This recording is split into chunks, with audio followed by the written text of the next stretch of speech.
So whenever I take a decision, I like to ask the advice from my faculty members and my research supervisors. So they play a vital role.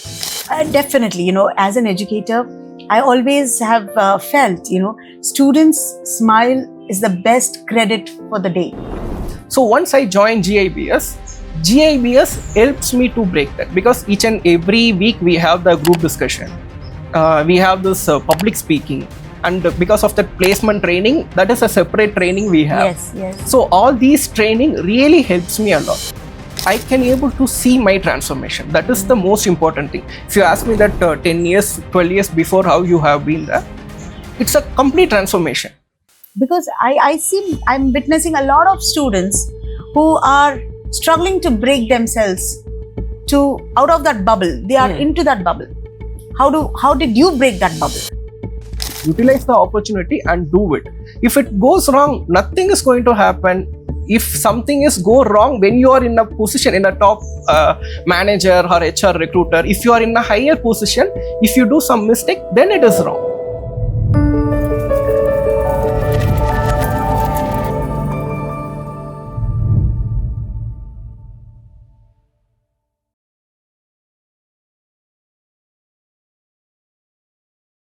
Hello everyone.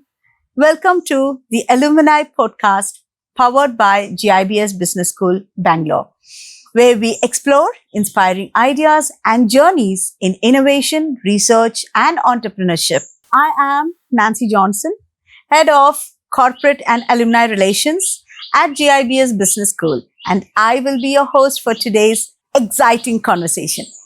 Our guest today is Dr. V. Anandha Balaji, a proud GIBS alumnus who has progressed from being a management student to becoming an accomplished finance academic and researcher. He is currently an assistant professor of finance at SRM Institute of Science and Technology. His research covers digital finance, CBDCs, cryptocurrency, blockchain sustainable finance, and energy economics. Today, we will explore his journey after GIBS, his passion for research, the future of digital finance, and some valuable career lessons for business students. Dr. Anandha Balaji, welcome back to GIBS and welcome to this great alumni podcast. It is a pleasure to have you with us. Welcome. So I'm so happy to have you, Anand. Welcome to our GIBS campus. Thank you, ma'am. So how are you feeling, Anand? How are you feeling to be back to GIBS with such a scaled up environment now? Just share a couple of, experiences of yours. I'm just recollecting my old memories after seeing so many things. This campus similarly looked like my previous Banarketa, that old campus from Manekar. Okay. So that should feel back to old school. I know. Okay, before I could ask you, we have a lot of questions to ask with you, a lot of interactions going ahead for the podcast. I just wanted to understand, how you feel about being an alumnus of GIBS, currently back to GIBS. And, something which really pulled me to you is the PhD scholar. Right? You've done your research, you've jumped into research. Tell me what made that, interest in you? What brought into you? And how do you, feel that gratitude towards GIBS?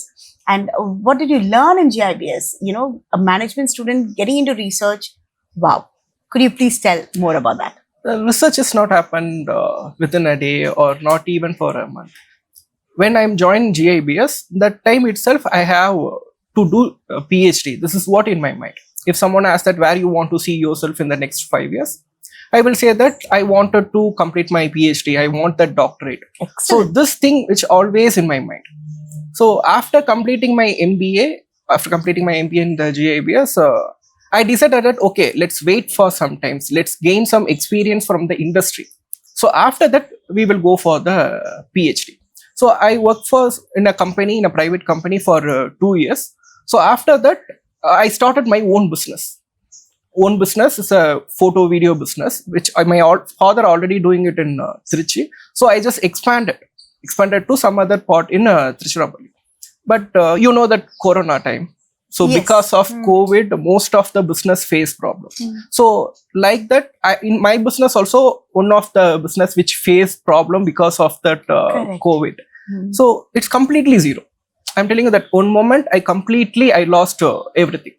So what I did is I was in the confusion whether I have to go for job in a private company or else shall I go and do PhD and then can I change my career. So I'm in that confusion for a few months. So then I called Soumya ma'am. So first person I called Soumya ma'am. I asked ma'am, can I go for PhD or should I shift to some other institute? I mean, in a private company.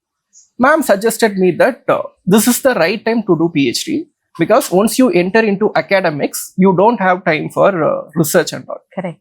So, and then I come back to GIBS and I talk with several faculty members, including Lakshmi ma'am, Aparna Rao ma'am. So, after getting their advice, and I decided that, okay, let's go for PhD. So, initially in my mind, I have some content that, okay, let's do PhD to do research in these areas. I am proud to say that I get a good research supervisor. Excellent. Research supervisor. That's important. Yes, exactly. Because each and every moment in my life, when I am doing my PhD, he insists me that focus on Q1, focus on highly impact factor journal, focus on ABDC, A star, A category journals and all. So he always give me the research gap. He give me the research gap and then he insists me to focus your research in this particular area. So I got that support from my research supervisor. So that makes my career successfully in academics. Excellent, excellent. What a lovely way of saying about it. I see in your answers, the more credit you give for the people who have supported you, who have been next to you. Talk something about, how people played important role in your life, how relationship played important role in your life for what you are today. Of course, I have to start with my parents itself. They supported me all the time. Even my business is not going well. That time also, they supported me to do PhD, to do the research. I did business and I did research simultaneously. You know that how hard it is to do research, especially in this current situation. So and after that, my research supervisor and faculty members, the way I am giving so much credits to my faculty members and my research supervisor means I am not, I can't say that, I can't claim that I know everything. Yeah. So I need an advisor in my life. So whenever I take a decision, I like to ask the advice from my faculty members and my research supervisor. So they play a vital role. But even though they will provide me an actual route, okay, where you have to focus, where you have to go. So they guided me to the right track. So that's why always, wherever I go, I will give my credits to all my well-wishers. I won't call my faculty, they are my well-wishers actually. Absolutely. Oh, that's very nice, faculty, definitely, as an educator, I always have felt, students' smile is the best credit for the day. I'm sure you would acknowledge that. Yes, being an educator today, your maybe the 30, 40 students in your class, at the end of your session, the happiness what they bring on your face. Yes. That's great. And I'm so proud of you to show that gratitude towards back to your mentors. Okay. So coming back to your questions, Anand. So what was your childhood like? We are talking about your current status. What was your childhood like and how has that helped you to become what you are today? Okay. Typical your childhood memories, on how you have seen yourself right from your schooling to your mid-level of your graduation till you come to your post-graduation. Okay. If I have to talk about my childhood memories, yes, of course, it is a drastic transformation in my career. Why? Because I'm an introvert. I won't mingle with people so easily. Most importantly, I have that stage fear. So think about me. I am talking in front of my students. I'm taking classes because I have stage fear a lot. And I have that complexity to talk. I won't mingle easily. So many things I have faced. But in my undergraduation, I can able to see my strength. My undergraduation helps me to see my strength. I'm the secretary in my undergraduation Lovely. BBA. So there I understood that, okay, because I'm from BBA background, I'm fine with that. So I wanted to test myself. So I wanted to test myself that what potential I have. So for that, I need to go to MBA. I have to do MBA. So in that MBA, my focus is not only on education, it has to be my self-development. Because I already told you that I have that introvert, I have that complexity. So I wanted to break that first because it is my life learning. So if I break that, then only I can able to be more successful. So that time I found GIBS. So first I talked with Sandeep sir. So I have that confidence. Okay, if I join GIBS, I can able to gain my strength. I can able to break whatever the barriers I talk about. I can able to break that. So once I join, I have some list.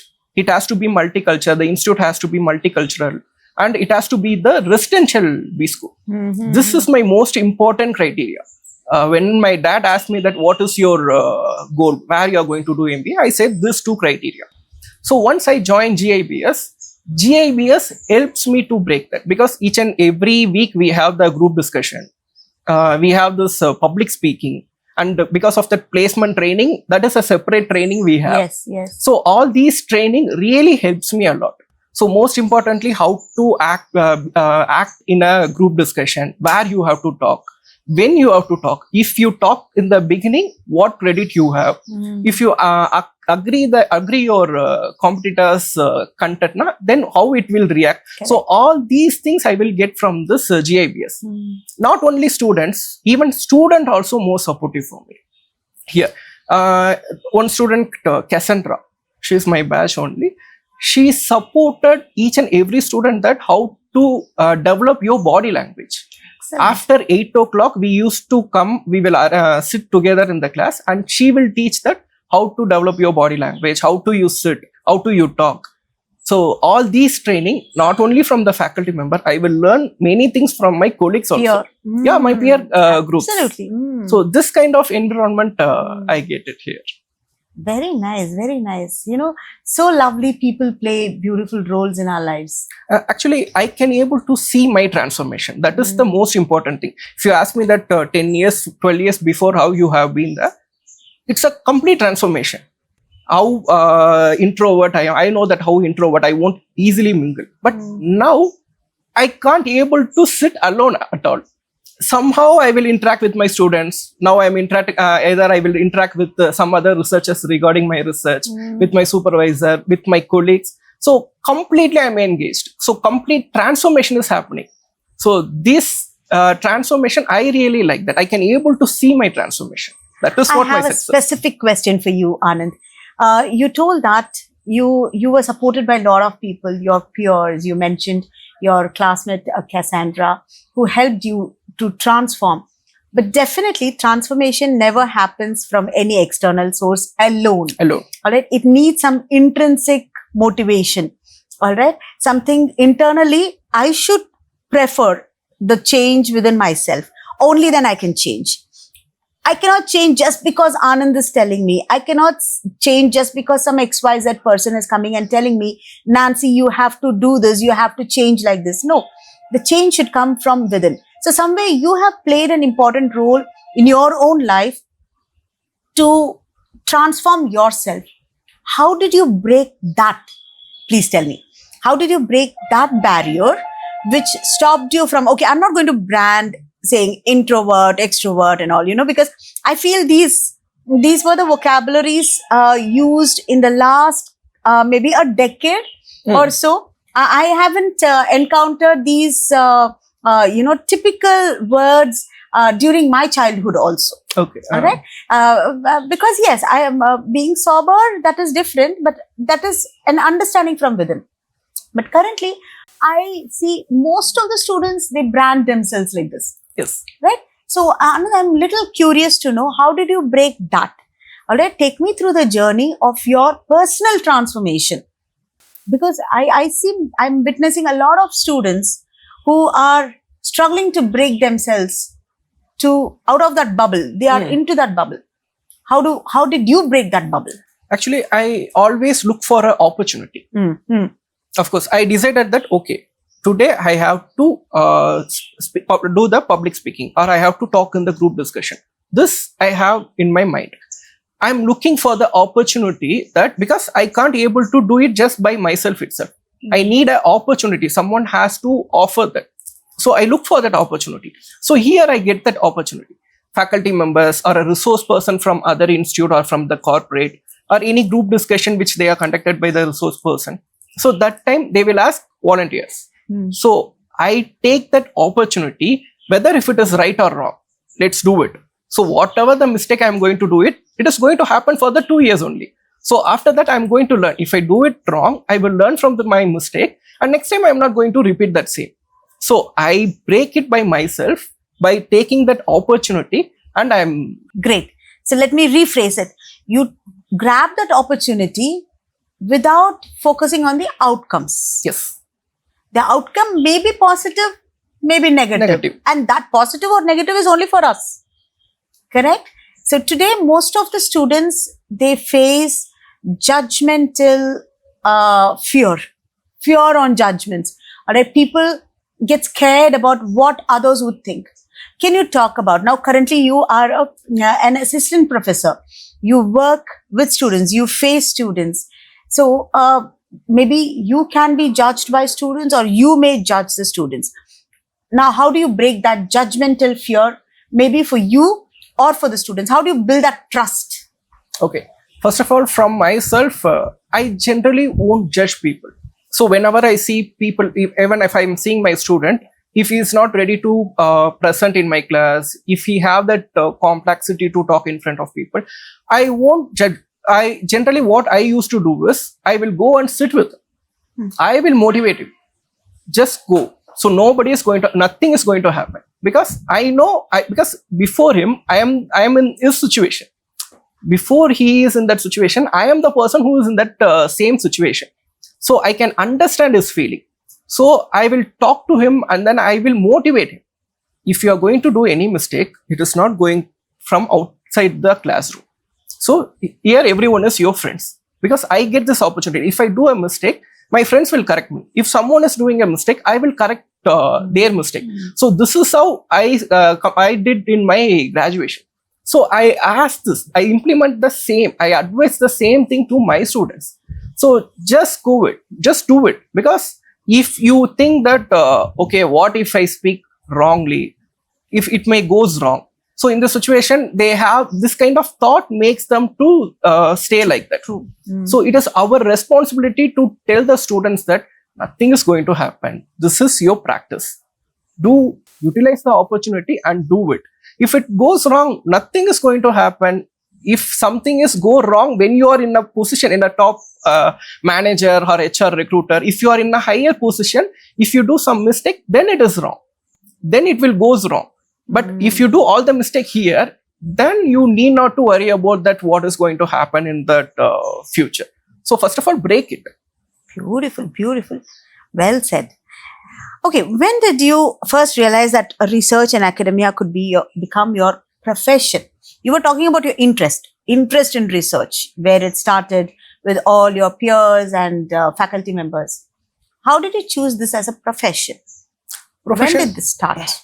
After COVID, mostly I think about that research. After my COVID only, I started thinking about research and all. Initially, my research career starts with general fintech, and gradually I change it as a cryptocurrency and all thing. But my faculty member, yes, of course, my faculty members supported me. My co-scholars also supported me, and main focus is on technologies. Technology is my favorite thing. So whenever I look for a research gap, I will always look what if I use this technology here. So it is a habit for me. It is becoming a habit for me. So gradually I enter into that research and I started doing it. What made you to choose that as a profession? Now currently you are teaching. Yes, of course. What made you to get into this line? because of that interest, it's completely because research is not a one-time process. If I do a research, so I finish a research article and I will publish the article. After that, another concept will come, another idea will come, and management is a wider area. So we cannot say that management is only talks about finance, marketing, and all. It is more like it has a link with engineering. It has link with medicine, hospitality management, supply chain, logistics. So it has a wider range. So this interest is keep on growing. If I use blockchain technology, I can use blockchain technology in banking sector. At the same time, I can use it in supply chain management. So once I finish my research in finance sector, I have the curiosity that how they are using it in supply chain, how they are using it in logistics. So if I started doing research on that, if I started reading research article on supply chain and logistic area, so I can able to see gaps, research gaps. So it has become a nature of my mind. So it is a habit for me to find a gap. Whenever I read an article, I started looking for a gap. Got it. So probably I can rephrase it this way. Anand would love to deliver it somewhere. Yeah. You wanted a follower for you. And where do we get that follower? From students. So maybe can I rephrase in such a way that Anand was more interested in delivering your article to humans? Delivering article to humans. Of course, I wanted to fill gaps. I wanted to make a framework, a proper framework without any flaws. So that framework helps in future that there should be any hack, there should not be any kind of malfunction. It has to be a proper system, and the proper system will not be limited to some kind of barriers. It should be wider for future upgradation also. So that kind of framework we need. Excellent. Very nice. Okay. If a business student really wants to understand finance deeply, all right, what should they learn beyond their academic curriculum, beyond their syllabus? What do you think a finance student should be mentally ready for building their capacity and their potential to grab that? Of course, we are not limited to our curriculum itself. So more than that, they can go for some courses like CFA, ACCA courses. This will also support them. And technology is very much important for the students because initially, like 5 years, 10 years back, if you completed MBA, that is enough. But nowadays, completing MBA with additional courses like CFA, ACCA are the most expectation from the premium companies. And apart from that, it is their duty to know about advanced technology in finance. For example, blockchain technology in banking sector. That is one of the growing field in banking sector. And most of us know that because of ChatGPT, energy consumption is happening. For one prompt we given to the ChatGPT, because of that we are doing energy consumption and carbon emission. At the same time, if we are doing for any transaction and all, banking transaction, still there is a energy consumption behind that. More energy consumption than what we are thinking. So there is a hope, there is a scope for finance student. So most of the people didn't opt, they are not aware of this advanced technologies, advanced features in finance. So they can look into it and they can develop their skill.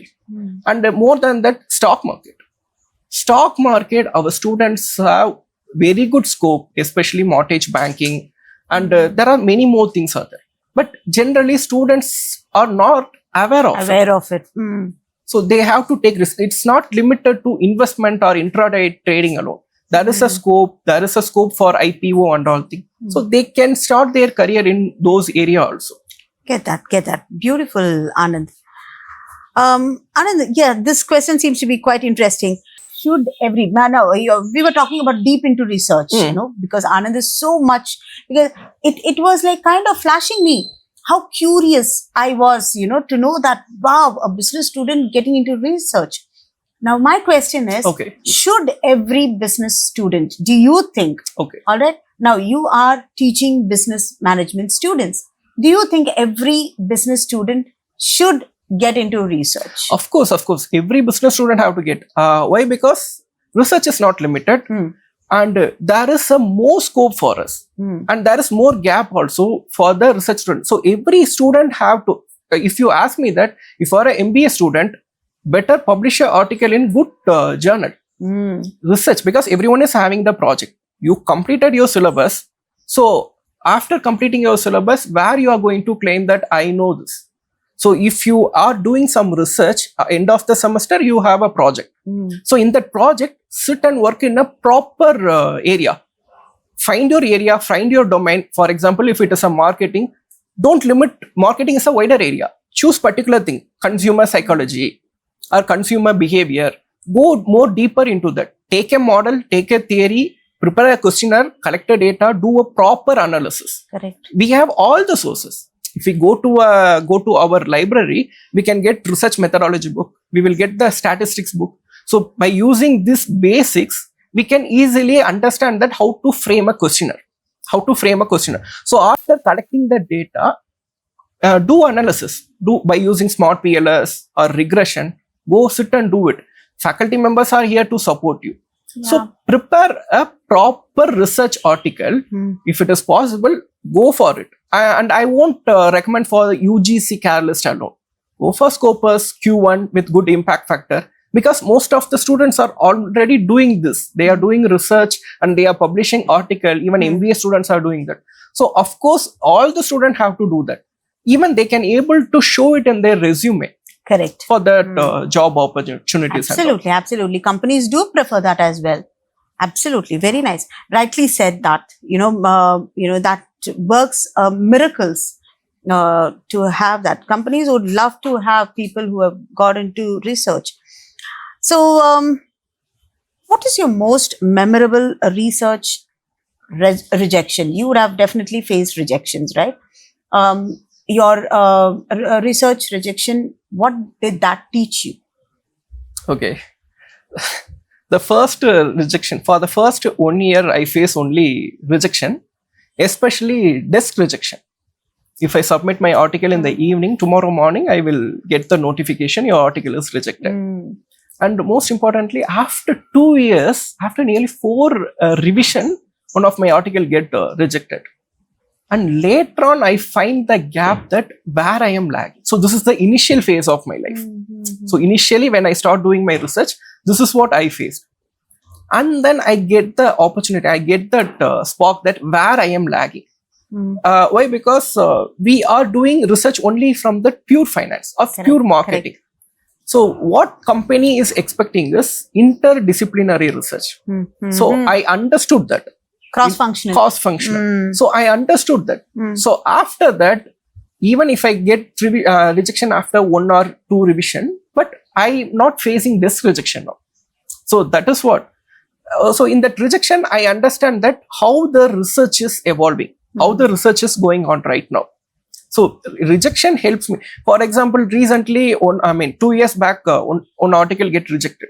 So the reviewer mentioned that don't use this particular tool. In that revision mail itself, don't use this particular tool. If you use this, none of our publisher will accept this. So like that they mentioned. So later on, I go and do research on that, why they are not considering this particular tool. So after I realized that, okay, the validity and the reliability from this particular tool is not up to that mark. So we are not supposed to do that. So this I learned from this rejection. Perfect. Yeah, of course, it's a learning for me. Yes. Mention about few tools for your research publications. Mainly first I use RStudio for bibliometric analysis. That is my favorite part. I think this will be a very important section for all those who are working on research. So please keep your ears open to listen to this, because people fail in analyzing or choosing that right tool at the right time for your publications. Yes, Dr. Anand, please. Actually, for a budding researchers, or if you start your research career right now or after a break, where we can start is review paper. So review paper in the sense, sit and work, take an article, and we look for that findings, what tools they are using, what are all the analysis, what is the theory they adopt in that study. So all these things we can able to extract from each and every article.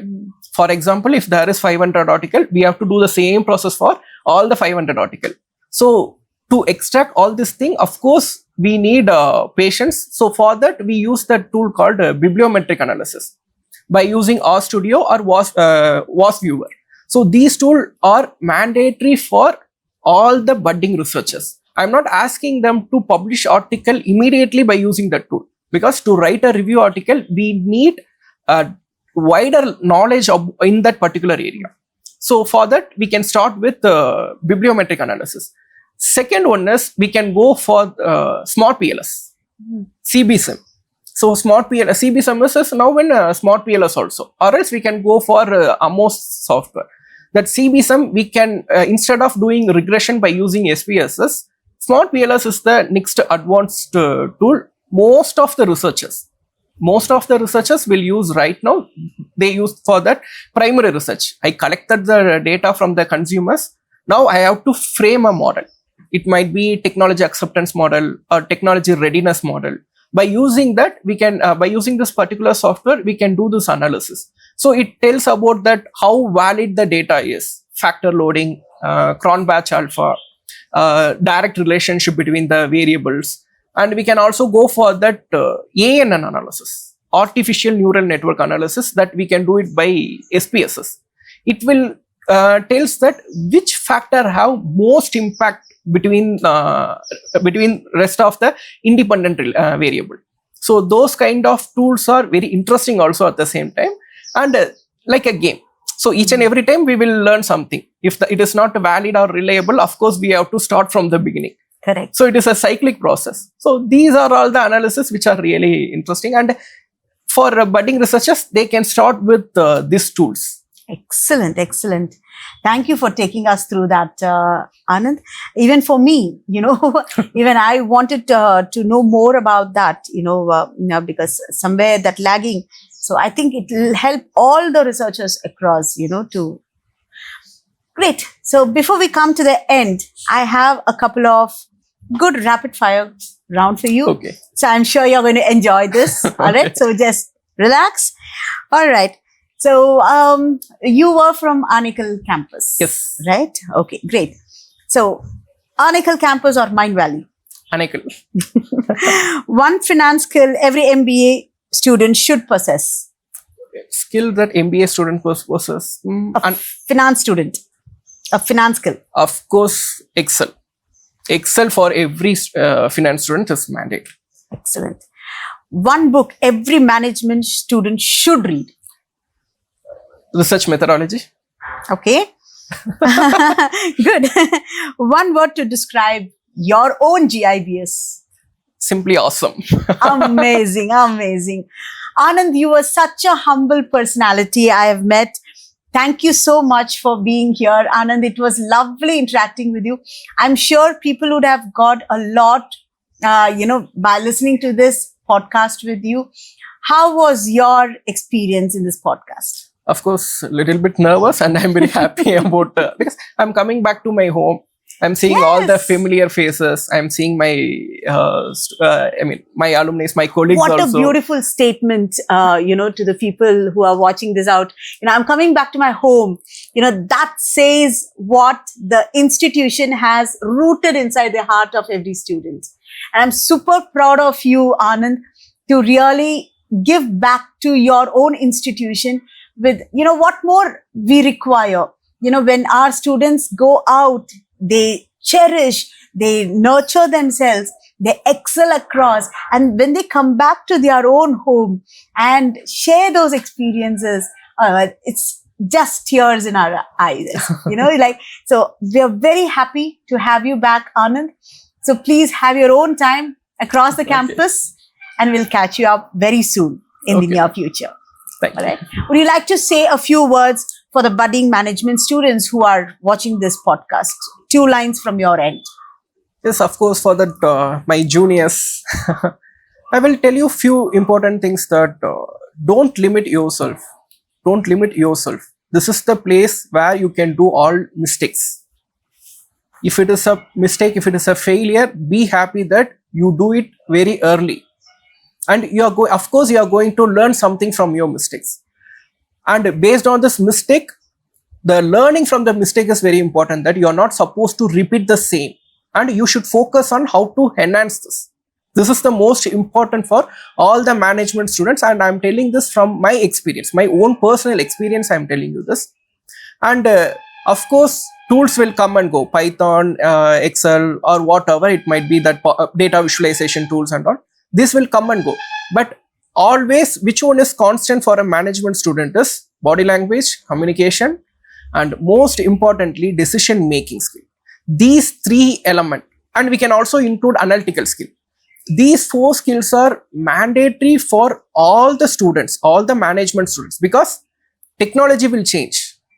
But these skills will never change. It will remain constant wherever you go, wherever the company or whatever the industry you are looking for. But this is the constant and stable. Thank you, Dr. Anand, for sharing your inspiring journey, valuable research insights, and practical guidance with us. Today's conversation reminded us that meaningful careers are built through curiosity, continuous learning, resilience, and the courage to explore emerging opportunities. I am confident that your journey at GIBS, from being a GIBS student to a respected finance academician, will inspire our students to think beyond the classroom and become better researchers, innovators, and future business leaders. Thank you to everyone listening. Keep learning, keep questioning, and keep innovating. We look forward to meeting you again in our next episode. Until then, this is Nancy Johnson signing off. Good day.